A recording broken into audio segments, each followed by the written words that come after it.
everybody, Zach again, newtutorial.com, coming in making a video for you today. Today we're going to talk about baby making, of all things.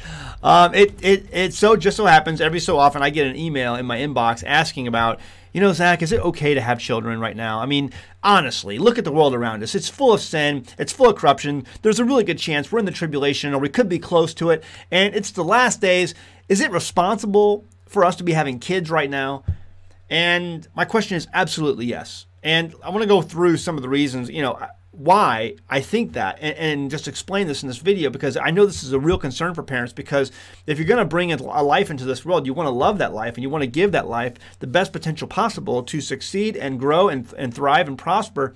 And if you're looking at the world around us, you're like, it's on fire.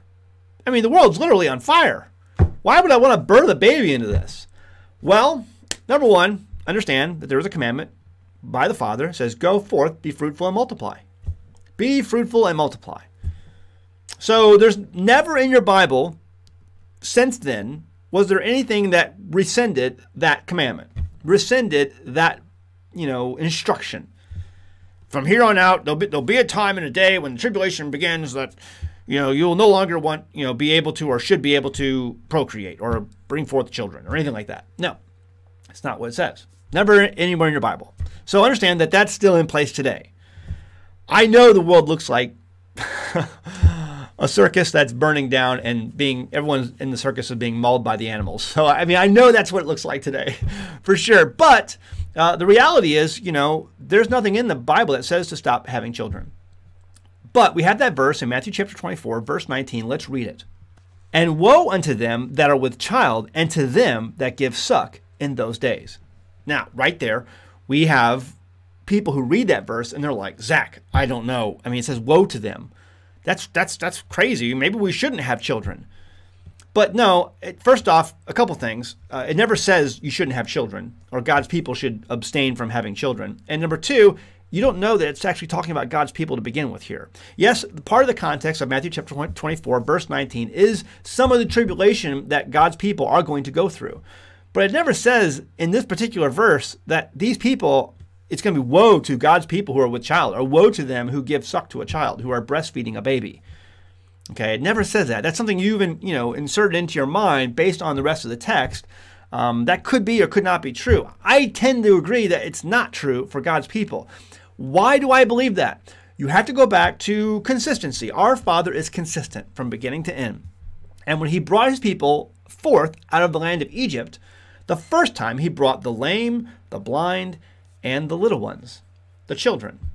The children, you know, the kids who were there, who had parents who were raising their children, they brought those little ones. Okay, and we see this in the Torah. Exodus 10:9, and Moses said, we will go with our young and with our old and with our sons and with our daughters, with our flocks and with our herds we will go, for we must hold a feast unto the Lord. And that's just one of a few different verses that talk about specifically of them bringing their little ones out of the land of Egypt.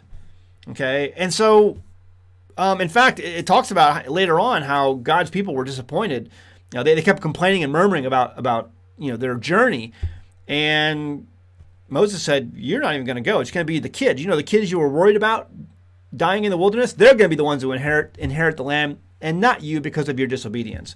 So you have this consistency that the Father brings out his children, even the little kids, from bondage of Egypt.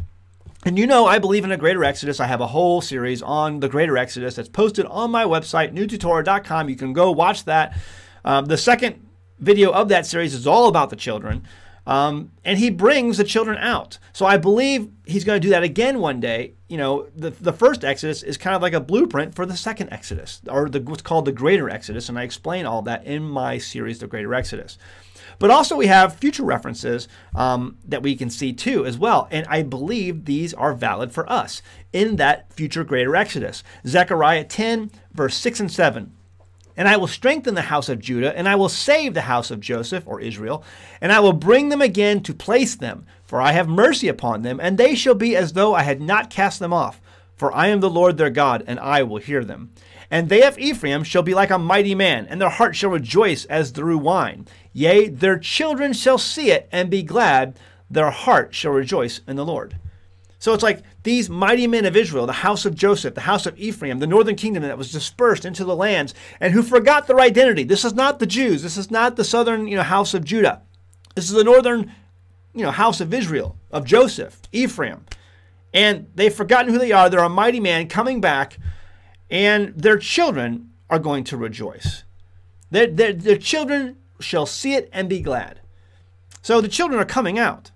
I believe that to be true. But also we have this, Isaiah chapter 40, verse 11. And Isaiah chapter 40 is all about the greater Exodus. I highly encourage people to read Isaiah chapter 40. It's an amazing chapter.